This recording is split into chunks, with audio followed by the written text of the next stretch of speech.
Hey friends, we've got a new partner of the podcast. It's Sarah Styles Collective. She's a wardrobe consultant. She's a stylist. She's a former TV fashion host. You know her, you love her. It's Sarah Skillrood. She has launched a brand new career to help you feel confident in the clothes that you're in. If you just need a little pick-me-up by the season, if you've got a special occasion coming up, if you're just looking for what the trends are going to be next week, next year, she has got you covered. So head to Sarah Styles Collective on Instagram and let her know we sent you.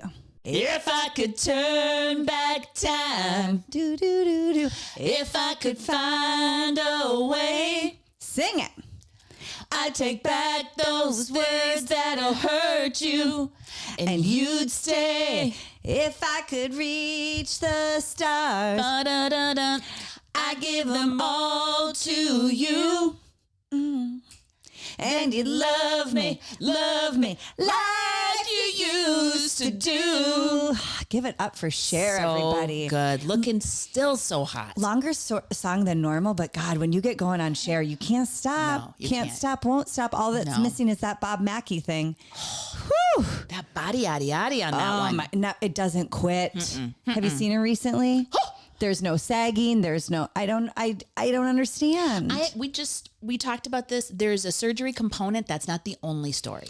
There has to be more. I've seen plenty of women who have surgeries who don't, that's not the case. No, it's not the end result. She's just born a superstar. This is not a podcast dedicated to Cher, but it could be. It might be. We are so happy you're here. Welcome into the podcast named after you. So happy you're here. I'm Erin. This is Becky. Hi.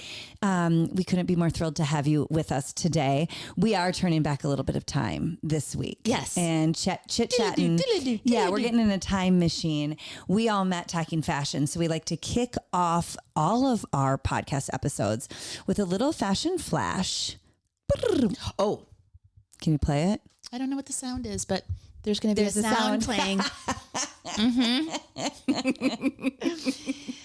We have so much to talk about because this past weekend I went a little back in time to my high school where I grew up. So good. We have an interview coming up at the end of this episode. It was a shorter interview with our original stylist from our former network.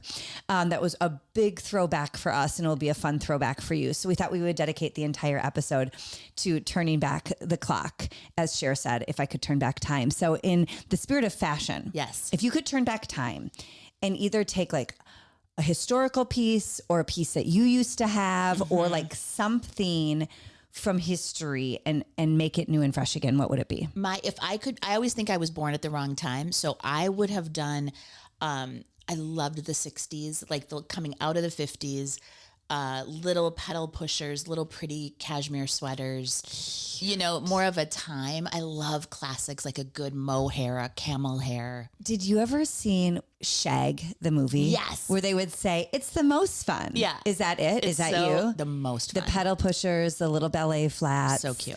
Mine would 100% be the 70s jumpsuit. You and Rachel Zoe. Guys, I have yet to find a woman who doesn't look phenomenal in a wide leg jumpsuit. Yeah. I don't care what your body type is. The right rise though. Yeah, you do have to have the right rise, the right tailoring. Okay. So you can't just get any off the, street. Right.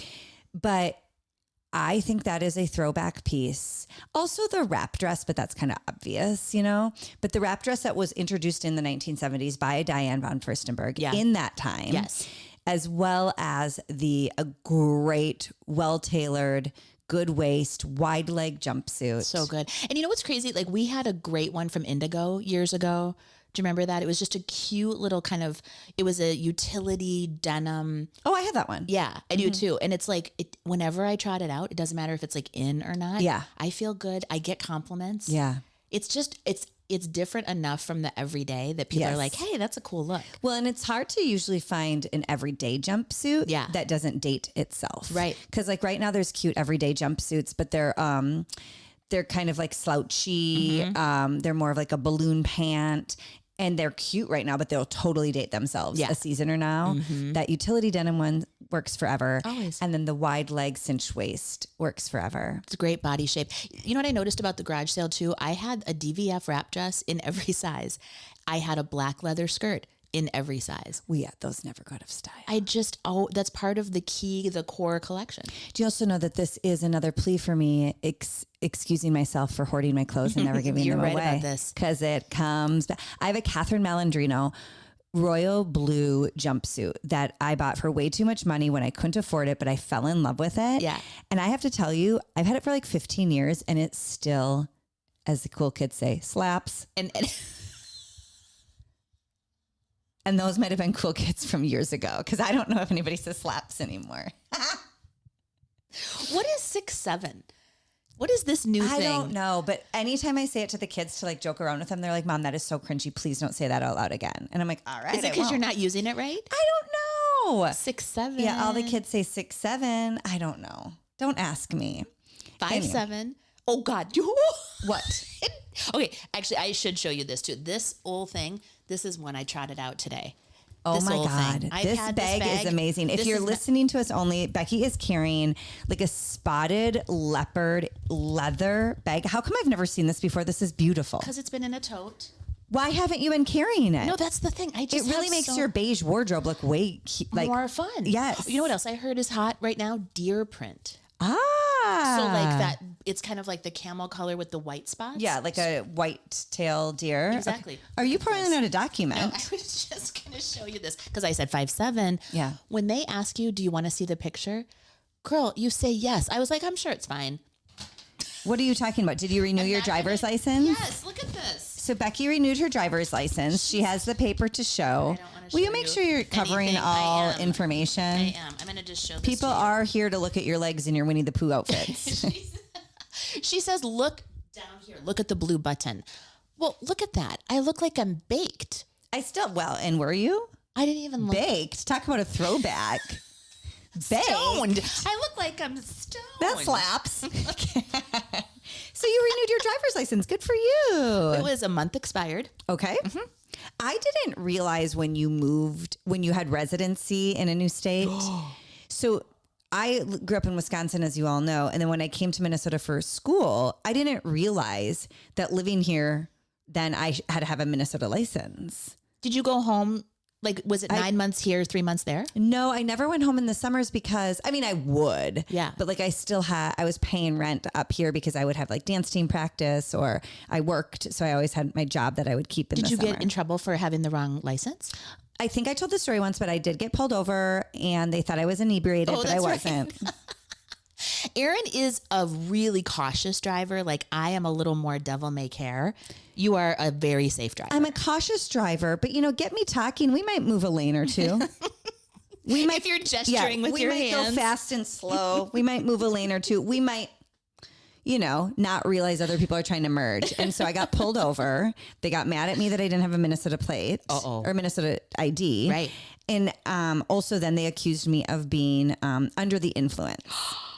To which you were then they were, even the cops got a good giggle. They're like, you're stone sober. You're just a terrible driver. I'm like, that's right. And you guys gave me a driver's license. Joke's on you.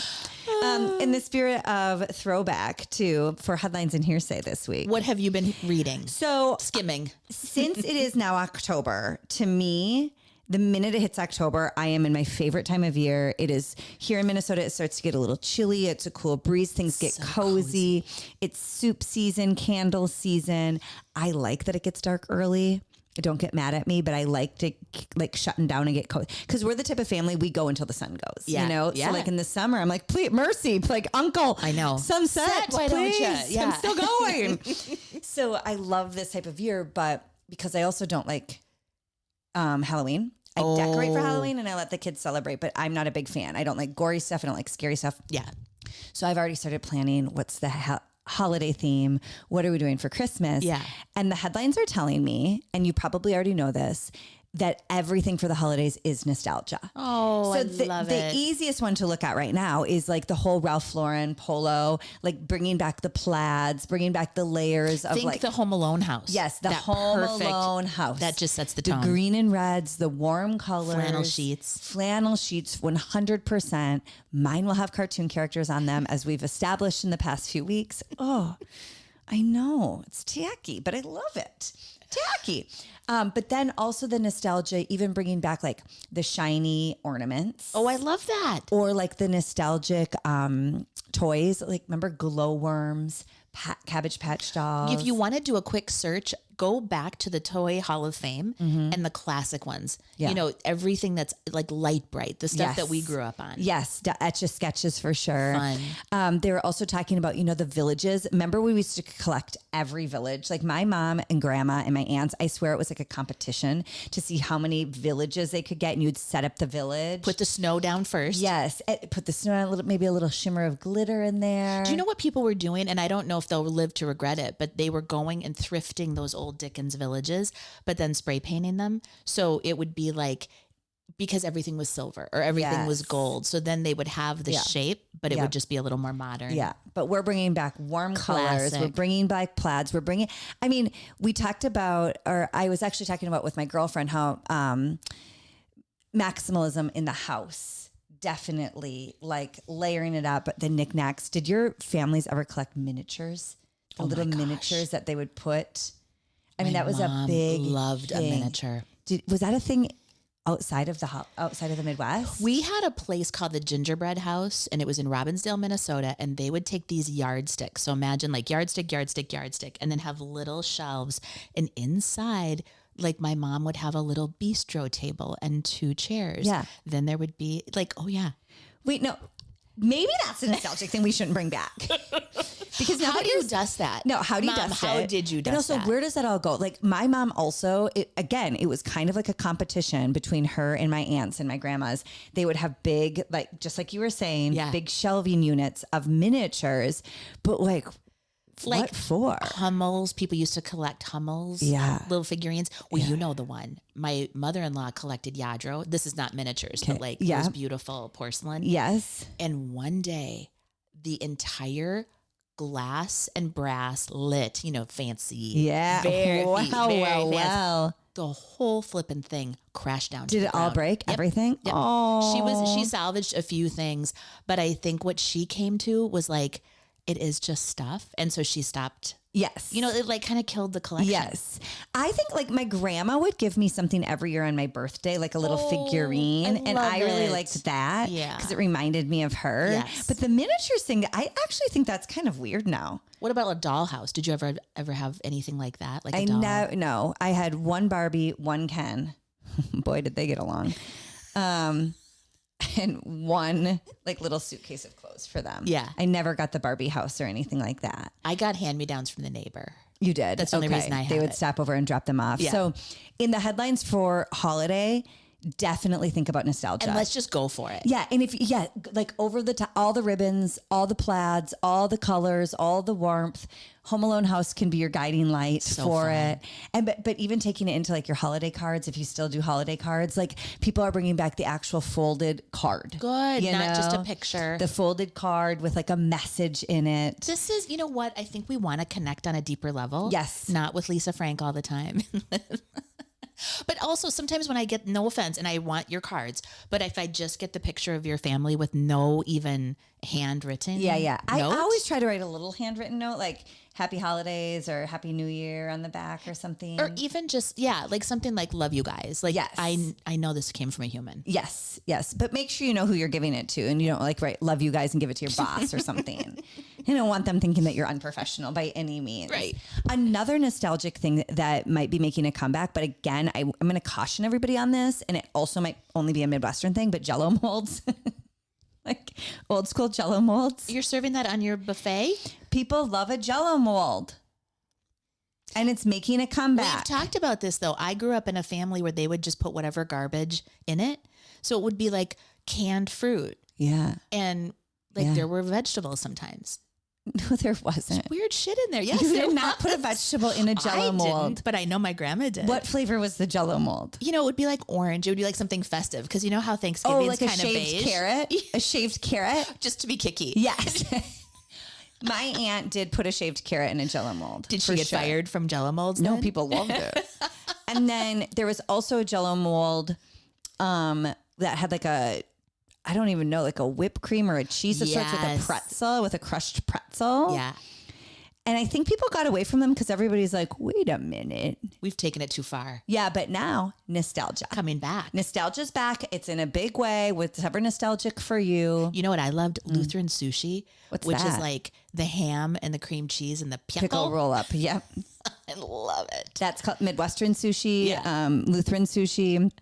My girlfriend, her family would make the full pickle and roll them up, but not slice them and just call it a log. And you would just eat it like a beef stick. There's a lot to get through there. I Yeah. think that's a lot. You're asking a lot of your. But you know, I eat that at the state fair now. They put a pickle on a stick, My mouth is watering. wrap it in cream cheese, and then do corned beef around it. And it's my favorite thing. Have you never had that at the state fair? No. No, they did go over the top on the cream cheese, but I'm not here to complain. I'm from Wisconsin. It felt like, again, going back to my roots. Do you know what I saw the other day? You're reminding me of this. There is a debate right now in the Star Tribune, our local paper, about who did the best Minnesota accent.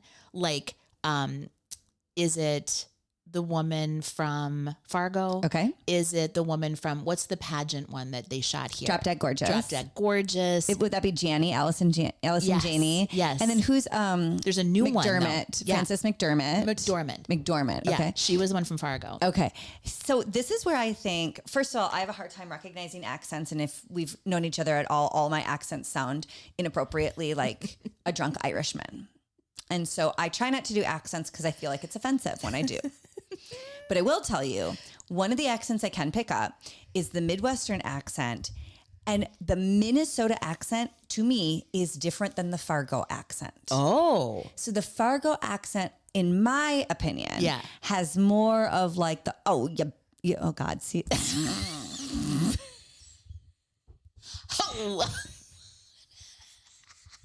I'm doing like an old washed up Vegas showman right now. And I don't know where that came from. I don't know how to control it. 1937. Wait, do like an O for cute from Fargo. Oh, if she was talking, if you really do the accent, she's like talking. That's Fargo. Oh, for cute. Oh, for you're so darling. There's a like, Yeah, it's hard. The R's are hard. There's like a pirate in there. There's a cowgirl somewhere in there. Who said it? I forget which one tried it. And she said, when you come here and you realize that these people are freezing half the year, that they don't open their mouths very Maybe wide. that's so what it you is. just keep your mouth kind of tight and very stiff. But I feel like a Midwestern accent that would go through like Minnesota, Wisconsin, maybe a little Iowa. Yeah. It's not as thick as that. It doesn't have like the her. Yeah, like the northern Minnesota thing. Yeah. It doesn't have that, but it does have like, I can't do it because. But sometimes when I hear us, like today, we just said piakol. You guys, we've been living in the called Midwest our somebody whole a lives. I don't know what to tell you. Diak. Oh yeah, the other day we got mad. I'm like, what a diak. Sound like a bunch of old ladies. I do think like the nostalgia coming back though is, I like it. I love how the pendulum swings because even 18 months ago, I wanted everything clean. I wanted everything one color. I wanted everything just like really sharp angles and lines and now it's kind of fun to layer up and especially with go accessories, ham. Go ham Go and ham pickle on it. and cream cheese. So speaking of kind of turning back time, this past weekend, I mentioned it on Saturday on our Facebook Live, which by the way, why didn't anyone tell me I didn't have great lipstick on? I'm mad. I know. I felt bad. I felt like I forsaken. So let you down. And it was on Sunday. On the weekends, we try to do, I'm just going to the weekends now instead of Saturday. On the weekends, we try to do a Facebook Live to talk about like our Amazon affiliate and some clothes, which we featured this little stretch mesh thing. I like how you did this. Thank you. I'm wearing it underneath the sweatshirt today. It's cute. As a layer. Is this the Old Navy one? Yeah, this is the Old Navy set. We talked about that too a few weeks ago. So Becky showed up in all beige, which should not by any means surprise me because she is beige Becky. But I was planning to wear this beige set. So to break it up, I put the floral mesh top that we showed you this past weekend. It's really cute. Under my sweatshirt. And anyway, long story longer, I got really mad because I had forgotten to actually put my lips on. And so that Facebook Live looks like my brother on death row. You don't even recognize yourself. I don't. I looked it back and I was like, Becky, why didn't you tell me about this? You know I love a lip. I'm so into the no makeup makeup look, but my no makeup is like a full face. A full beat. Yeah. I mean, same. I would love to nothing more than to be a Parisian woman who only needs like a little bit of lip gloss. Could you do what Pam Anderson's doing? Like she is legitimately not doing any makeup. Yeah, I could. I just couldn't watch myself back. back. Right. I could. Because I don't think people judge us as hard as we judge ourselves. Oh my gosh. I don't remember who I just heard say this. And I thought this is the best advice ever. If you felt cute in the outfit and you went out, that's your memory of the day. Mm-hmm. Don't go back. It was like a star getting, reviewing old red carpet stuff. Yeah. And she was like, nope, I lived it. I felt great in it. Oh no, it was Amy Poehler. That's another great pod, you guys. Good hang. She copied our idea, but whatever. Yeah. It's a great, great podcast. And she was saying that she felt really cute, had a great night, saw the picture back and was heartbroken. Yeah. It like ruined her memory of the night. Really? Yeah. And so from then on out, she was like, I guess that's happened to me before. It ruined our Facebook Live this past weekend. Well, listen, almost any picture we've taken in the last 6 months. We're having a rough go of it. Our pendulum is swinging from like cute to like what? And we're at the what stage of the pendulum. Anyway, I mentioned during our Facebook Live, which was on Sunday, not Saturday, because we were over 24 hours late with it, that I had gone back to my high school. This is the best. This past weekend. The best. And it kind of inspired the whole throwback. The headlines for holidays coming up are, even Halloween costumes are throwback Halloween costumes right now, Cute. and, throwback fashion. But it was at my high school where I grew up, in that little town in Wisconsin. And we went back because my elementary school principal was being inducted into the Hall of Fame. And she also happened to be one of my best friend's moms. Oh, so when we all arrived at kindergarten, our principal had already had us over for play dates. Yeah. We knew her. And they recognized 3 people. One was, a graduate of our school who just went on to like be really successful and just kind of share the story of success. Because when you are in a small town, and I think we all feel this on different levels, the way we felt it in like a small rural town in Wisconsin is, where is your opportunity? You feel like there's a safety there and there's a great community there, but sometimes if you don't fit into just the spaces that small community has created, it's like, do I have opportunity? Would there even be a job? Yes. Do I want that job? Can I leave the safety of this little town, and succeed? And so it was nice to hear from that man.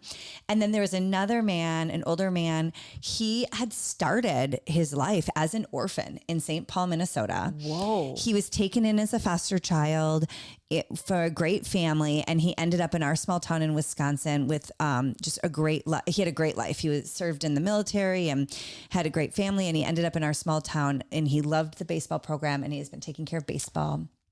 And how old of a gentleman is he? If he's listening, 70s, between us, he's got to be in his 85, 90s, like 90 for sure. But you look good, sir.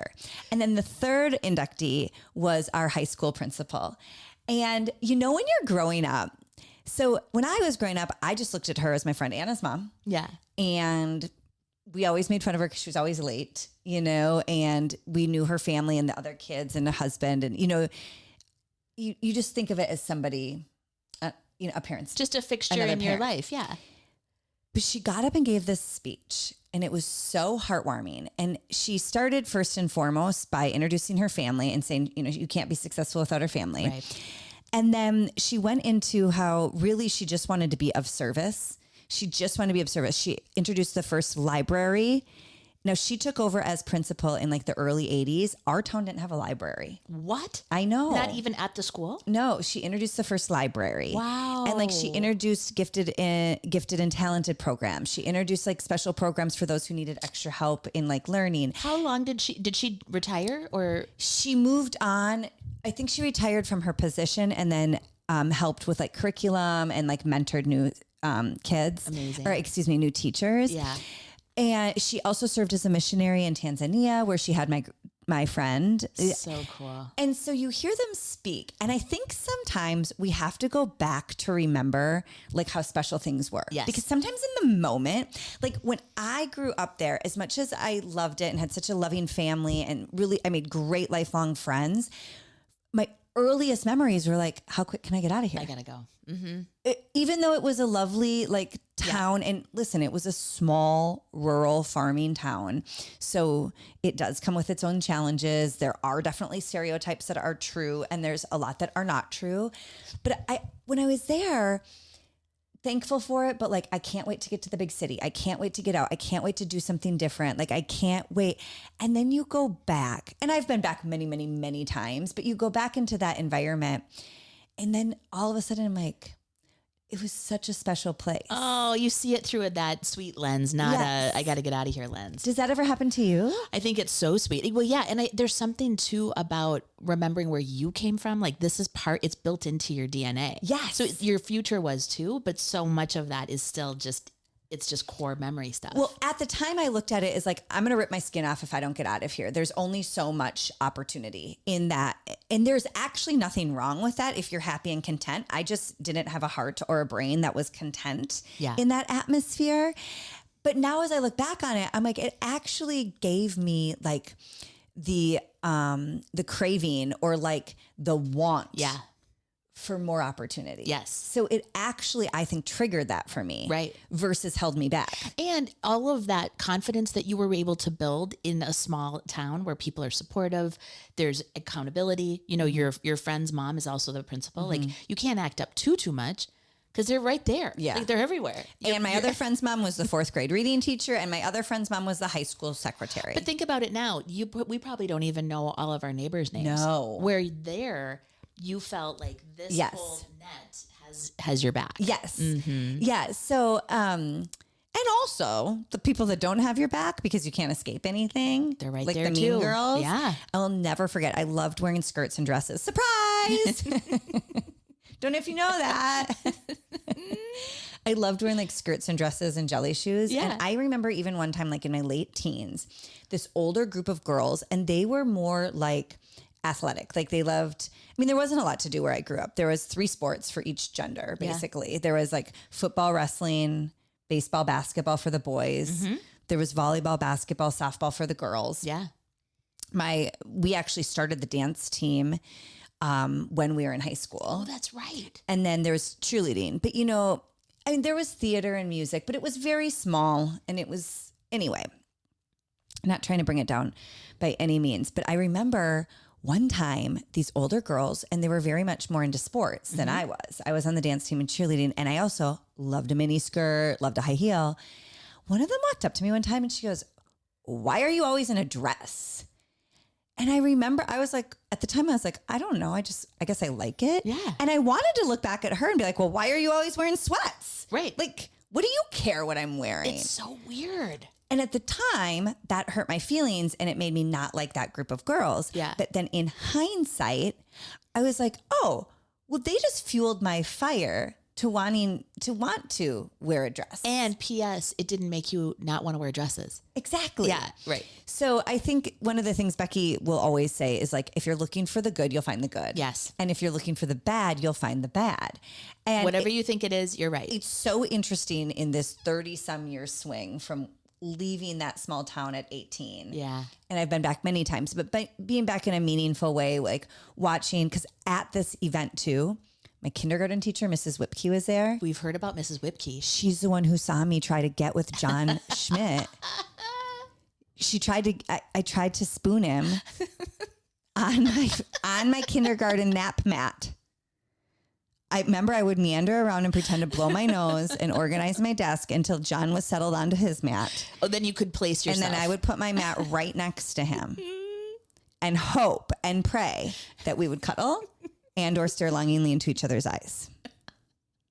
Mrs. Whipke was there to witness it, and she was at this event. So do you think it's because you're coming back now as like one of the elder statesmen? Like you're not a kid anymore. Mm-hmm. You can see it now through grown-up eyes. Well, and I see these teachers. It was my kindergarten teacher was there, Mrs. Whipke, and I am so mad because at the end of the event, I was excited to take pictures. Yeah.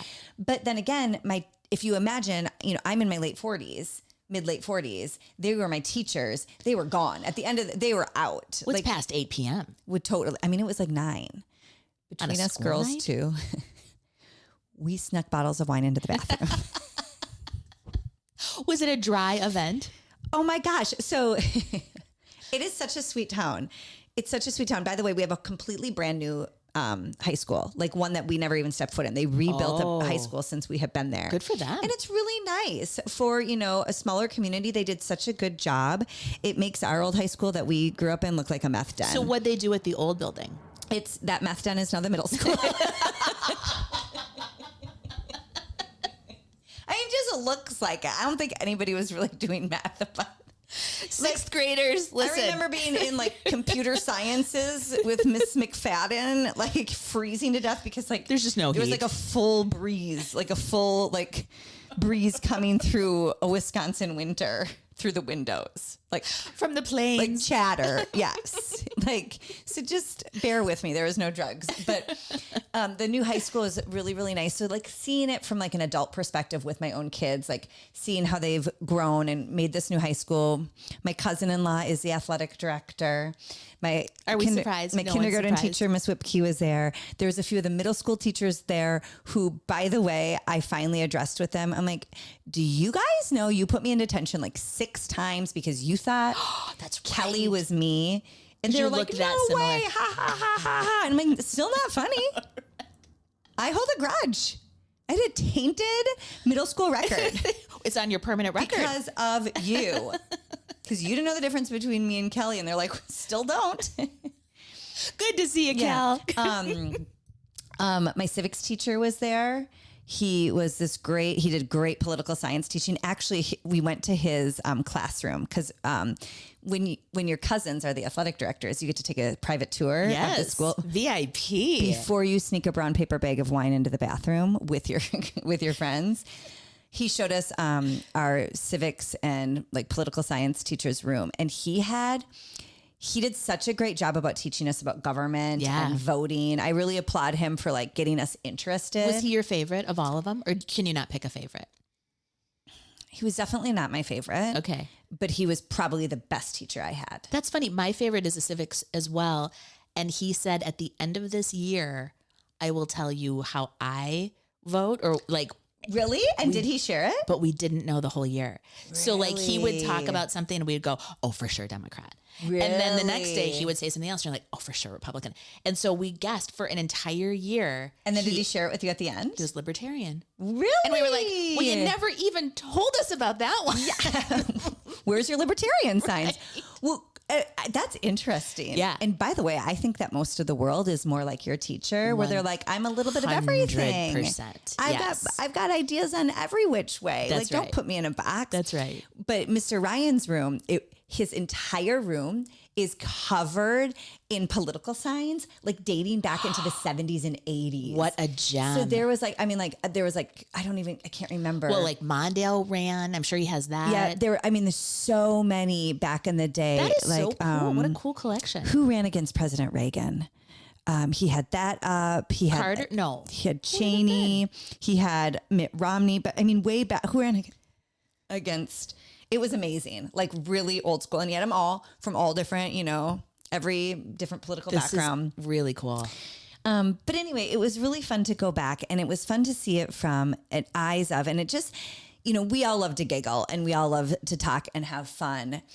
But when I was there, it just reminded me of like, if you look for the good, you will find the good. And if you look for the bad, you'll find the bad. And it's so funny how going back, I saw so much good from a place that I couldn't wait to get out of. This is such a good word. I'm so glad you shared it. Right? Yeah, nothing but it just has a glow about it now instead of like It does. the tarnish. And don't anybody tell anybody that I was in the bathroom drinking wine out of a paper bag with my girlfriends. Now, the real question is, did you ever do it way back in the way back?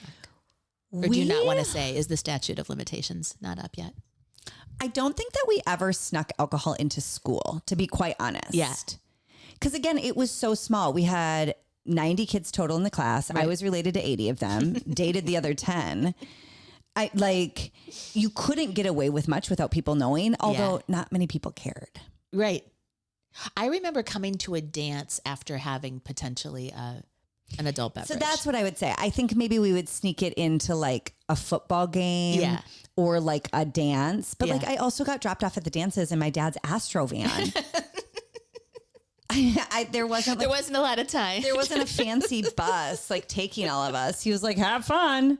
Hope you get a ride home. And then I like walk into like a crepe paper auditorium and look for my date who danced with stiff arms on my hips and just like swayed back Corey and Feldman. forth. Yes, exactly. Frankenstein dancing. Exactly. Because remember, I went to Catholic school, so we had to leave room for the Holy Spirit. Oh, did you really? Was the Holy Spirit in between you? You had to leave enough space. Did they measure you? For Jesus, yeah. In middle school, Mrs. Harris, who was another one of my friend's grandmothers, she would put a ruler in between you. What was the measurement? You had to have 12 inches. It was a 12-inch ruler. So then you could do your classic. And listen, I've always been a lover. And since I discovered Brian Boitano in such an early age, the minute Mrs. Harris turned her back, I had my head right on the shoulder and just hugging. Oh my God. I wasn't afraid to be in trouble for love. I never did get that dance. Do your worst. I never got that dance with John Schmidt. So what's the message? Lead with love. Look for the good. But also never forget where you came from. Yeah. I mean, I don't mean to be preachy or anything, but I think whether it's like a small rural town where I came from or like Becky came from truly downtown Minneapolis. Literally. Right, inner city Minneapolis. Yeah. I think when you look back on it, and there's so many times you could look at where you came from and you're a product of the environment you're raised. Absolutely. And there are so many things that happened in that small town that I look back on now and I'm like, oh, I mean, we should have died. We should have died. Yes. The police should have been involved. Yes. Somebody should have been called. Yeah. Like, it was scary. Yeah. There's definitely things you can look back on and think that was so backwards. That was so scary. That but was if you so focus wrong. on that, that will become the Exactly. the narrative. Yeah. But if you go back and you're like, I can't believe I had a principal and from my earliest ages who was so committed to like literacy and inclusion and finding resources. And here I am thinking this small town doesn't have enough opportunity. And this entire time I have this amazing, inspiring principal woman. All she's trying to do is give it to you. All she's doing is creating opportunity. Well, what a good kind of take home message too. Like, how can we implement that, or how can we be thinking that way? Right. Like you thought. get so, and as a child too, most of the time you can only see yourself. Right. You can only worry about yourself. But I think we could all go back to our roots and where we're from and what raised us. And actually you look for the better parts of it. And and I think I mentioned this to you too. One of my good girlfriends had said to me the other day, even in the hardest times, you need to pause and find your gratitude. So good. And if you do take the time to pause and think and find that gratitude, there is good there. Yeah. And there is something to learn and there's something to give thanks for. Yeah. And so I don't know. Thank you, Anna's mom, for being awesome. Her name's Marsha. Hi, Marsha. Yeah. Marsha, what a great, great legacy too.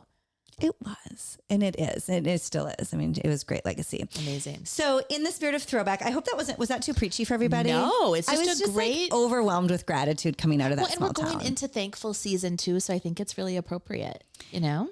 It is. And I think it's appropriate to never forget where you came from and never to forget to look for the good in things. It just is. And then it's also easier then to palate some of the crazy shit that it goes down. That really good teacher. And looking back and giggling about the goofy stuff too. I mean, really, that really good teacher that I was talking about, the political science one. Yeah. He is married to one of my classmates now. Oh, okay. Here it comes. And they have a great life. They have a great life. How old is everybody in this? Okay. That's a tale for another. It's a tale for another time. They're great people. They have a great life. But again, if you just take that headline, it's not hearsay. It's a fact. If you just take that headline and you look for the bad, you're going to find it. But if you take that headline and you look for the good, they're a great couple with a great family, you're going to find it. That's exactly right. And we'll get into those stories way down the road. When this becomes the true crime podcast that we mean for it to be. All legal, no crime, just different. Just different. Again, you got to find the pluses and minuses. And you got to make the pluses out of it. Way to bury the lead. I'm friends with both of them. He's a great teacher. She was a great classmate. Yeah. Terrific. They're both still alive. This is not a postmortem story. They're great. Okay. At her bridal shower, how did you meet? In civics class.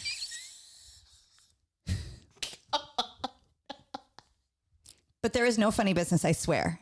It was all good. Until later? It was, everything waited for adulthood, I promise. But you know that's not the case in my school. What happened at your school? When the basketball coach really was dating a student at like in Are they real still time. in love? No. Look for the good. Look for the good. Okay, sorry.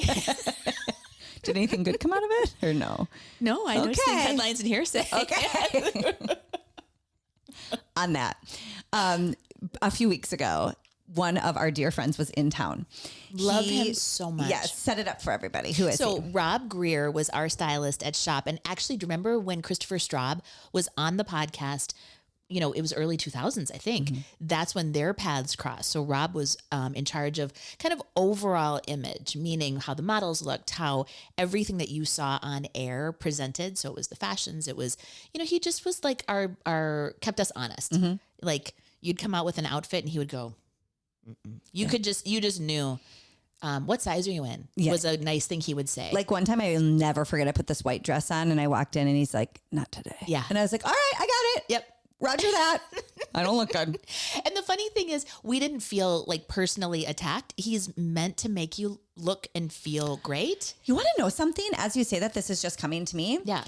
He really was looking out for our best interest. 100%. And so we and so many people at that time looked at it as a good thing. We were looking for the good in that. He wants us to look our best. Yes. If you're looking for the bad in him, saying he's picking on me, he's trying to make me feel bad, you'll feel bad. You're missing the mark. But if you look for the good, like he really always had our back. Completely. So he was in town a few weeks ago and we got together for lunch with him. Yes. And he just has such a great perspective on our former network because he was there when Kate and Mallory, when our big fashion brands were exploding and growing and all the celebrities were trying to come and do their fashion lines like Vanessa Williams and Karen Fairchild and Holly Robinson Peete and my God, Nancy O'Dell. That explosion.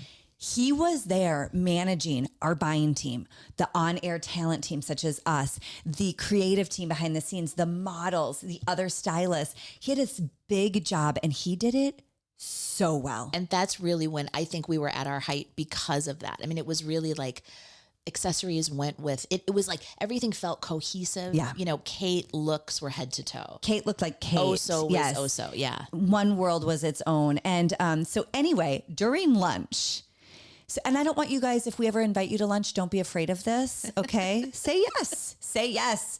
But during lunch, all of a sudden, Becky and I were like, let's hop on the pod. Crack open the mics. We didn't ask him. We didn't tell him in advance. We just said, hey, Rob, we want to record you right now for the pod. Yeah. So he was so sweet. We only had one microphone. So not only did we say, let's record, Becky and I smashed on either side of him.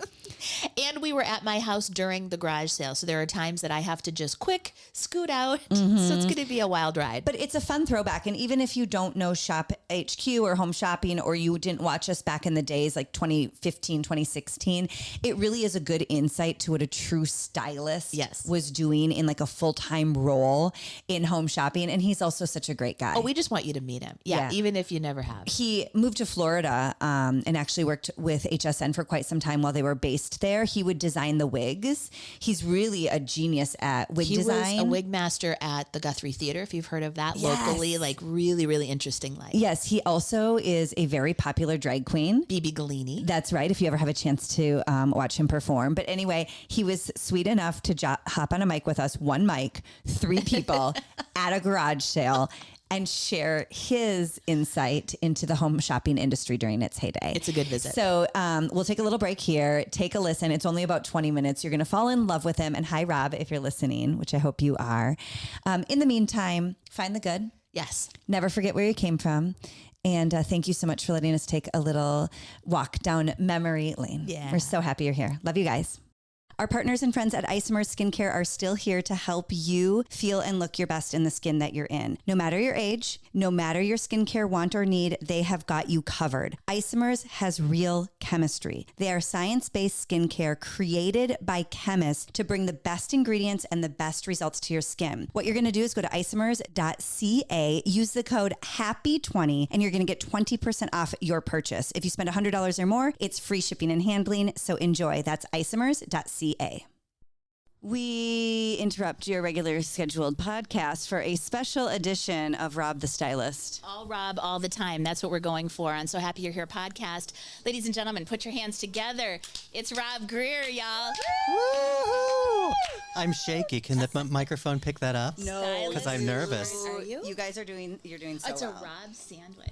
Okay. Oh, yum. Say hi to your fans. Hi, fans. How are you? Does any of you know who I am? What you all don't know is Robb was the original stylist behind the scenes. Like the original. The OG. Yes, back when everything was amazing. Back when models would put their makeup on a leaning, maybe Target. Sitting on the mirror floor. with no good light. Rebecca, you need to lean in because your voice is Oh, quiet. lo, those many years ago. Rob, what kind of lines were you styling in the very beginning? Addressing woman? What was that one that was like the Gramercy cat? 22? No, before Gramercy Casual? 20. Oh, so casual. And then there was another one that you guested that was, I can't remember the name. It was a 1 or 2 word name. It might come to me. Affinity? No, but I do Affinity remember for Affinity. knits. That was the knits that were Yes. supposed to make you look thinner. The liquid and knits? liquid knits that showed everything that you didn't want to see, even though we said it didn't. That was a Slinky ripoff, but we were Right. never supposed to say Slinky. Right. No, you weren't supposed to say slinky, but Yeah. it sure was. Gosh, it was slinky. cool to the touch. Yes. It was wrinkle resistant. Cooling. Traveled well. That's a- Packed like a dream. So when I started as a guest in 2011, my guest onboarding, there's this huge training. I mean, it was weeks long. And one of the sessions was we'd have to sit with Robb and he would go over what looks good on television, what you should and shouldn't do, dressing for your body type. I mean, it was a big It was to it was an do. ordeal, yeah. So will you explain to everybody what your job description really was? Because you did a lot more than put clothes on people.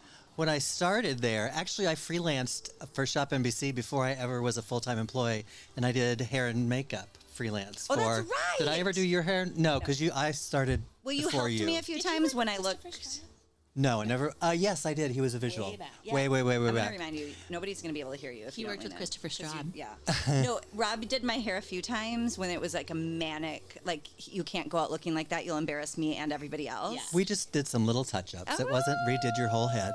But yeah, I Anyway. started doing hair and makeup there in 2010, and then my job sort of morphed and morphed and morphed. And in the end, I was styling all the live fashion, not all the live fashion shows, because I didn't do a lot of wake up and style because I didn't want to work the weekends. When you've But achieved that level, that stardom. Yes.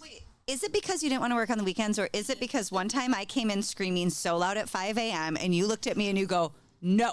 Like, Well, we've been sitting here for a while. You all don't know, but I did tell both the ladies that sometimes people with a lot of high energy sort of scare me a little bit.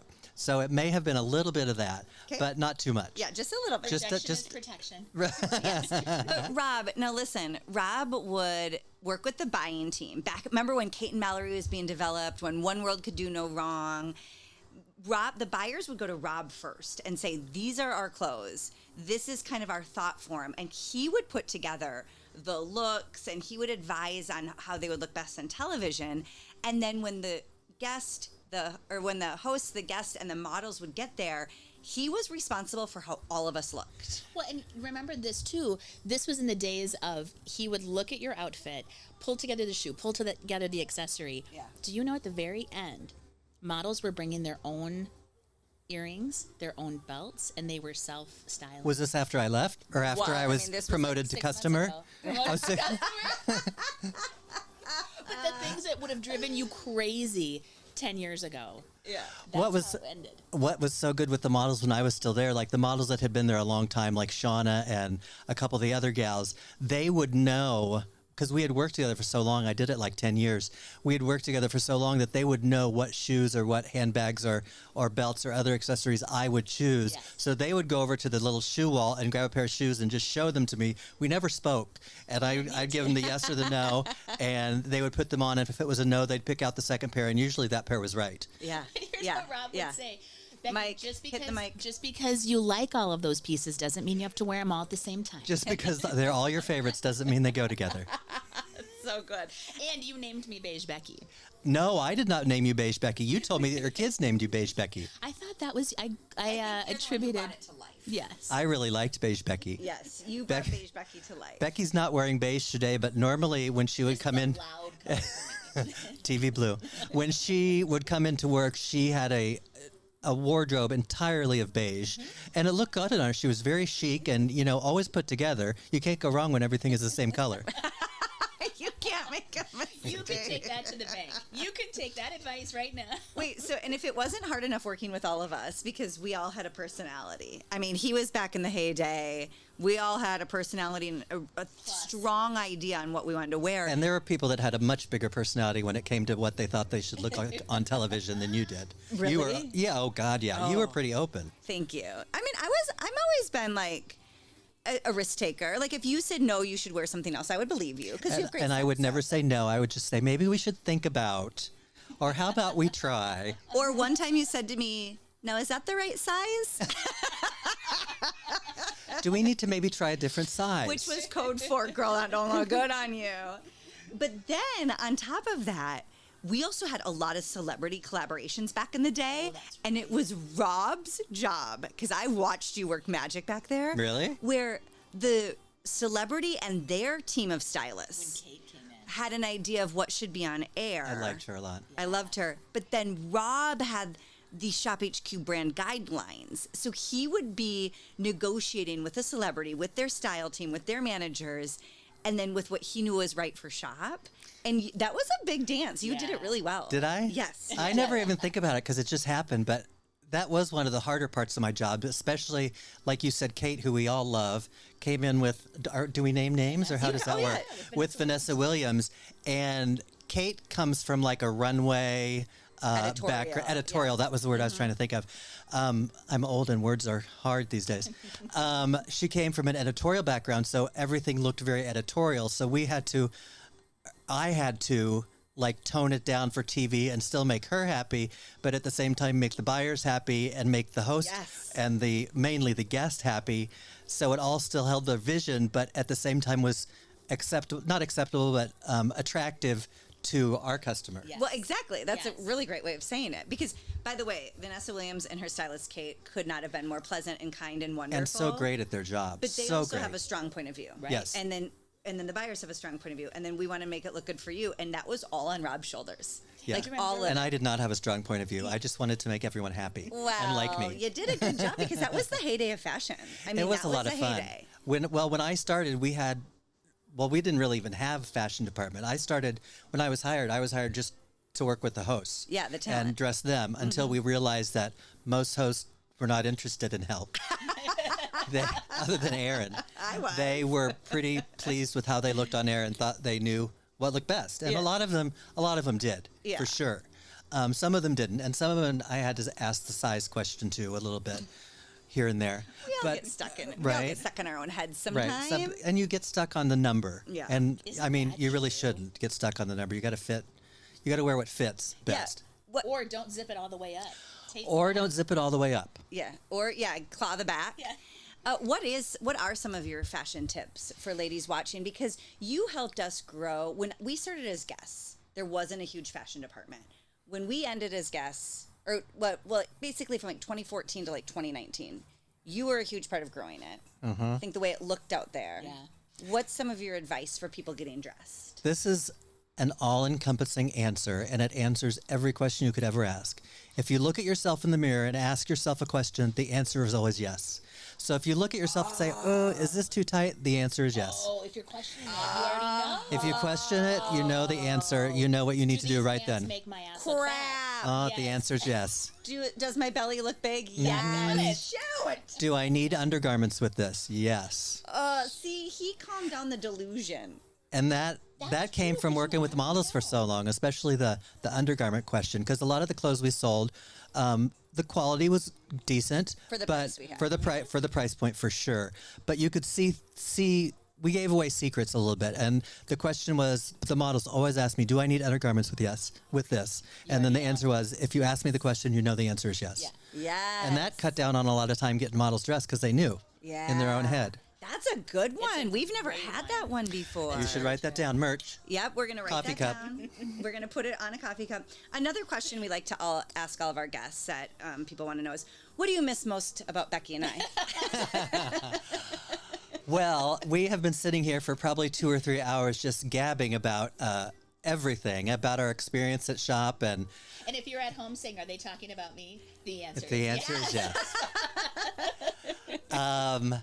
You know what I'm going to miss most is the people that called in and everybody had ailments. No, that's not what I miss most.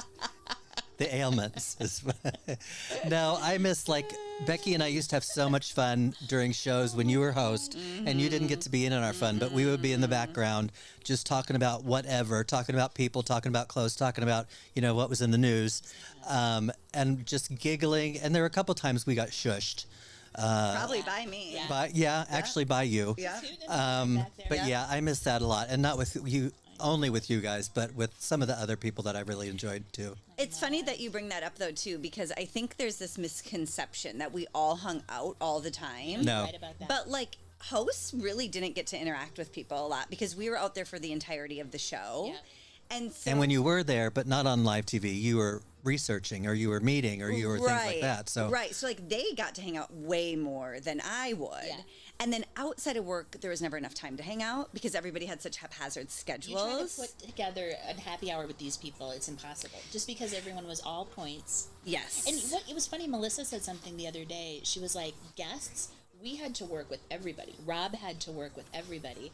And hosts, you know what I mean? You guys had your own kind of microcosm together. Well, I mean, there was 5-6 years where I only worked with beauty and fashion. Right. Because they had me so focused. Yeah, on you those didn't. two. Yeah. I mean, it was Dimitri, Manuela, the DeBros, and then the fashion girls for me. I remember it was a big deal that when you started doing watch shows. Oh my gosh. That was like a back and forth and a back and forth. Should we, shouldn't we? Yeah. And that went with a lot of hosts, and it was silly because, if you can sell one thing, you can sell another. Yeah.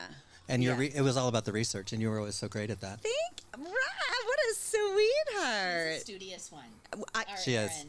Don't you think that would shock people behind the scenes? Oh, you're a researcher beyond. I know. With perfect You have to be, penmanship. though. With You have perfect to be for that. penmanship. With perfect penmanship. Unless I'm Bless her having heart. a fit. Unless I'm having a fit.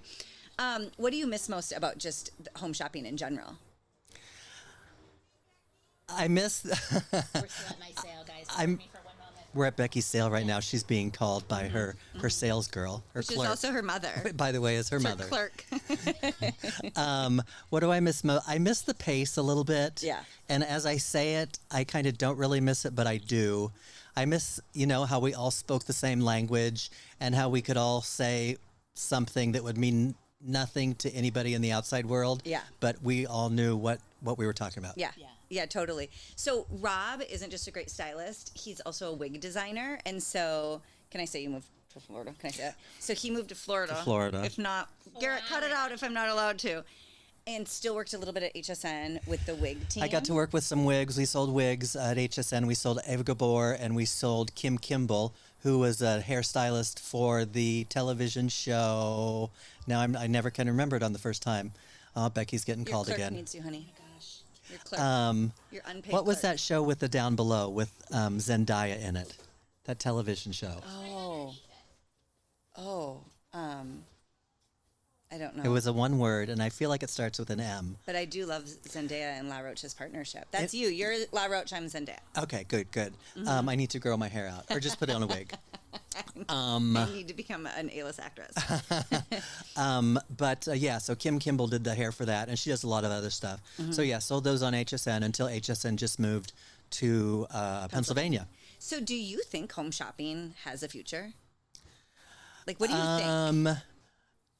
Let's see, what do I Because you were on the inside of home think? shopping for more years than me and Becky.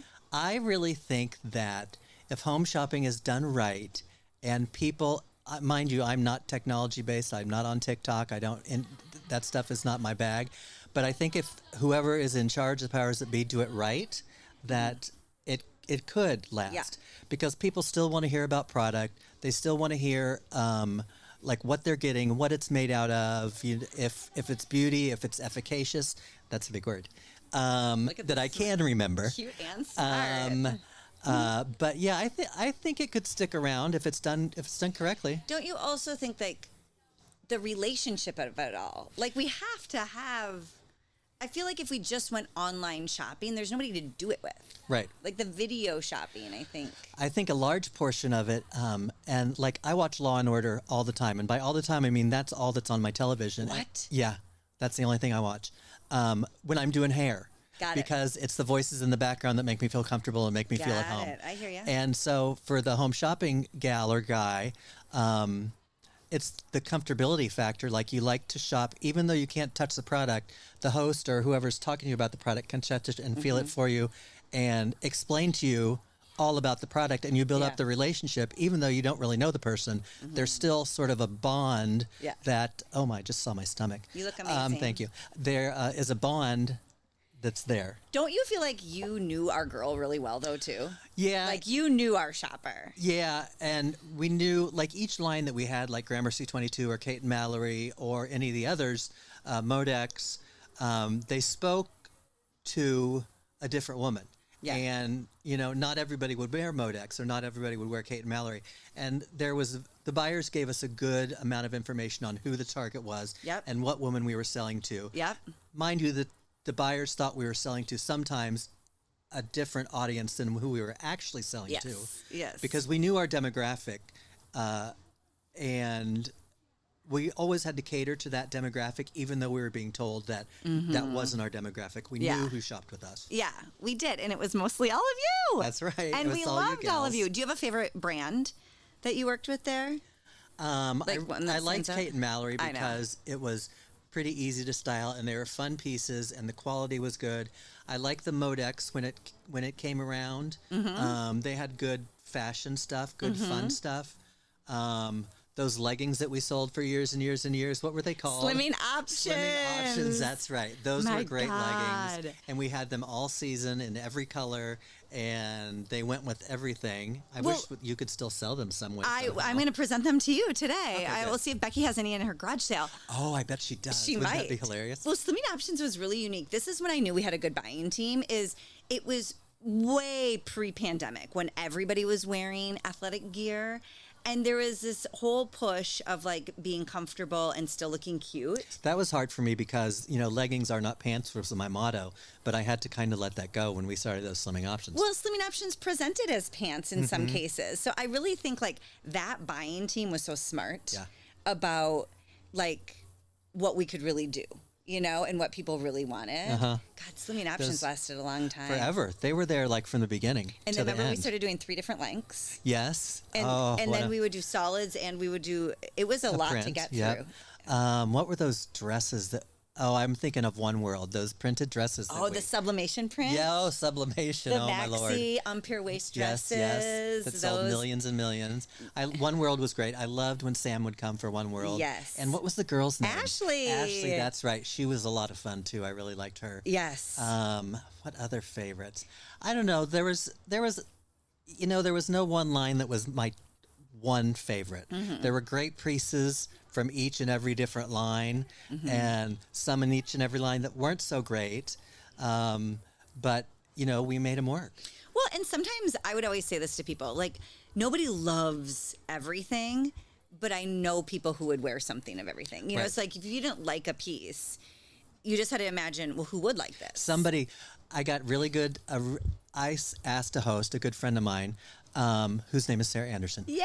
I said to her one time, how do you sell some of this stuff to people? Because, you know, it's maybe not your favorite, maybe not my favorite, and maybe they don't really need it. And the advice she said to me was, I may not like it, you may not like it, but somebody will love it. Yes. And it'll be the perfect thing for that person. And that's who I sell to. Yes. I mean, Sarah. Present to, yes, I mean. Present. Sorry, I heard that on one of your podcasts. Who did you talk to that about? Thank you for listening. That was me. Okay. I feel like, because I was really naive I'm when not I started only a in this guest, business. I'm a listener. Look at him. And he really is. You and Sarah Anderson. So we've talked wonderfully about Sarah Anderson because she started Wake Up in Style. She was one of my first mentors, a dear friend. But you and Sarah were super, super close. It still are. So, yeah, we're still real close. The thing that struck me, and the hosts I'm still friends with, that they were real on camera and off camera. Sarah and you and Becky are the same on camera as they were off. Thank you. Yeah, there wasn't any BS. We try to be more pulled together, but we just can't help it. We're not. The Vuitton has left the building. Oh, they sold the Vuitton. Did they pay full price? No, we got it down. You guys, if you wanted, it's called Neo. No, it's a shape with kind of a drawstring. I think it was 26 originally, 25. $400. And it was marked what, $750? Yeah, down to. I feel like I'm in charge of this show now. I know. I'm the captain now. Look at I'm this. surprised she took it. Although she's going through a divorce, so I think she's like. And to the gift giver. You curse on this? Oh, yeah. Yeah, You can say fuck? fart. The F word. No, you can say F-U-C-K. Erin just can't because she has youngish children, and she doesn't say I those need to be words. such a good role model To be for ladies. these boys. For these boys. Wait, what were we just talking about? Oh, you're good. Rob was saying how he stayed in contact with a lot of the hosts who are the Not a same lot. on camera as off. Yes. A small you know? handful. Oh, I'm And- going to tell you, numero uno, Sarah Anderson. Of course, that's Yeah. what you were just saying. Yeah, she's just the greatest. She really is. Amazing. Yeah, she's so good. She was a rockette. I know. Is that how you met when you guys were Rockette? When I was a rockette, yep. Yep, she took my place, actually. I became with child. And she took over my spot since we were the same build. The same thing. Costume. You guys, we're just going to turn so happy you're here over to Rob now. We're going to take a few weeks off. Thanks. Yeah, if you ever go on vacation, you let me know. Now, Permanent fill-in, Rob. we are trying to get Rob to move back to Minneapolis, and so when one of us is gone, he can fill in. This is That's part right. of the wooing. Yes. Oh, we haven't talked money yet, but that'll come, I'm sure. Get your isomers 20% off. Yeah. Happy 20. You were also saying, Rob, listen, when I was like, we present, we don't sell. That's right. We present. I had to correct myself. Well, I was so naive when I started in this business. I don't even think I really understood what I was doing. No. And I found success in just presenting versus like selling. Right. So that I just stuck with that. My favorite thing that you would say is when we would shop together on Saturdays, she would say, buy, don't buy, just come hang out Just with by us. the way, not all the executives liked that. Just so you know, I got yelled at quite a bit. That wasn't big at the But I top. really didn't care Yeah. if you shopped or not. I just wanted you there. Yeah. And now I just want you here too.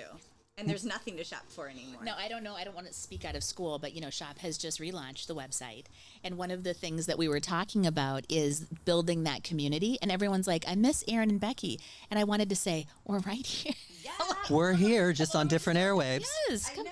So happy you're here, podcast. They're here, not we. I'm sorry. Well, Here I you're- am taking over again. Rob's No, you are. always Permanent here in fill-in. spirit. You're a natural with a microphone in It's your you. hand. It's you girls that are making it easy. Is it? Aw, we love you, Rob. We love you. Okay, it's been 22 minutes. Okay. Thank you So for indulging will you us. do Oh a- my God, it was so fun. Will you do a full episode with us? Of course I will. We got to talk Now that more I know about- I can do it, of course I will. Like, you kicked butt. You don't even need us here. What if we both leave and go work? Oh, I would run out of things to talk about, I think. Never. Never. No, there's I could some- just come here and like walk around your yard and say, now here's Becky's pool. Oh, and look, right here is the hammock. And I'll just show you how to lay in the hammock. That's right. So the best thing to come out of all the chaos of our former network is the friends that we've met. For sure. 100%. And like Rob was one of the first, one of the original, one of the best. And we're so happy you're And here. you started as what, the Kate and Mallory guest? I started as the Kate and Mallory Okay. guest. And you started as Oh, so casual. Oh So Casual. Maybe that was the brand I was trying to think of. Probably. No, there was an older, timier one. There was, From the and it way was back, like from the it was ShopNBC supposed to be a days. Gramercy 22. Yes. Gramercy was similar to that, except more high end. Totally. It'll come to me G- it eventually. started with I'll a text G. you. No, I It remember. did start with a G. Stop and think about it. G. No. I remember this now. And Granimals. no, don't say that because now I am confused. But you're right. What did it look like? It looked like Gramercy 22, but in a different way. But more matronly almost. There was a dressing woman, Now, wait a minute. Who made the original ruffle collar set? It was Gramercy 22. oh, it was. Yeah. Yeah. Darn it. If you think of it, put it in comments. Oh, and Indigo Thread Company. How can we forget about that one? That was a great one. I love that. And Maya too. I finally spilt the tea on how, though, I was the first guest on Indigo Thread Company. Yes. I had been waiting years to say it out loud. That's And I right. You finally did say did. that. Well, and you when were. everything sold down to the piece, it was this one. I mean, I was just the lucky one who was there, getting styled by Rob at the time. I'm glad Fashion- Maya went for the guest guest audition Oh, she because was perfect. from the moment she started modeling, I'm like, you need to be a guest. You need to be a guest. You were actually the one who championed Maya into guesting because you were the one who met her first and was like, "This girl's got something." Yeah. Yes, because we were not that we. I had forgotten about that, but you're right. You were not that we don't get to visit with the models, but we He's a don't get that kingmaker. time. I with the spent hours and models. hours and hours with those models. Yeah. and Maybe we'll there's give ones it. that I was gonna say that can go both. That can go one of two ways. There were some that were not as fun as the others, we'll say. Yeah. Isn't he gracious? Most of them were really good, though. They I mean, were. Shauna and you. Shauna was a That was great a model, and dynamite couple. she was one of the first ones that could go pick a pair of shoes and always choose the right pair. Yes. When we worked together, and she was easy to work with because she'd been modeling for years. Yeah. And you knew Shauna from way back in the day. Yeah. And when you were high fashion runway models in Asia, right, or something. I went to high school with her, but I told my age and Shauna didn't. And so That's when right, and I she would still say doesn't tell that, her she age. would be like, You and Shauna went to high school together? she went to Grace and I went to D. No way. Yeah, I didn't but know no that. one knew she was ageless. She was timeless. And then Mm-hmm. I'd get out She there and still say, is. "I'm 47 years old." Yeah. She'd be like, Still. yeah. Jess that's Manuel right. also never disclosed her age. Never. To this day, I don't know how old Jess Manuel is.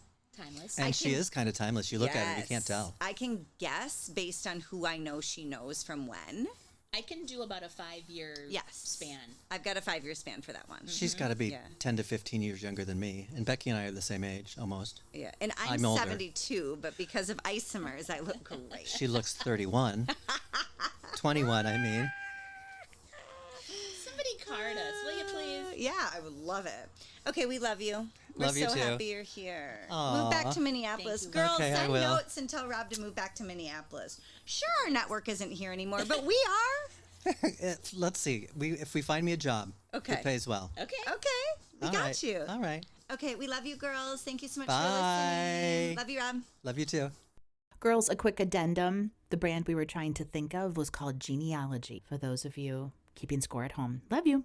If you want to move better, if you want to feel better, if you want to perform better, and who doesn't, you've got to check out Daily Fascia. Daily Fascia is one of our original supporters. It is brought to you by Erin Teets. And what she does is she helps relieve aches and pains with fascia-focused activations. She is a best-selling DailyOM course creator who does personalized sessions that help you feel your absolute best. You can check her out on Instagram, Patreon, or YouTube. And when you do, use the code HAPPY20 to let her know that we sent you and to get a special discount exclusive to our listeners.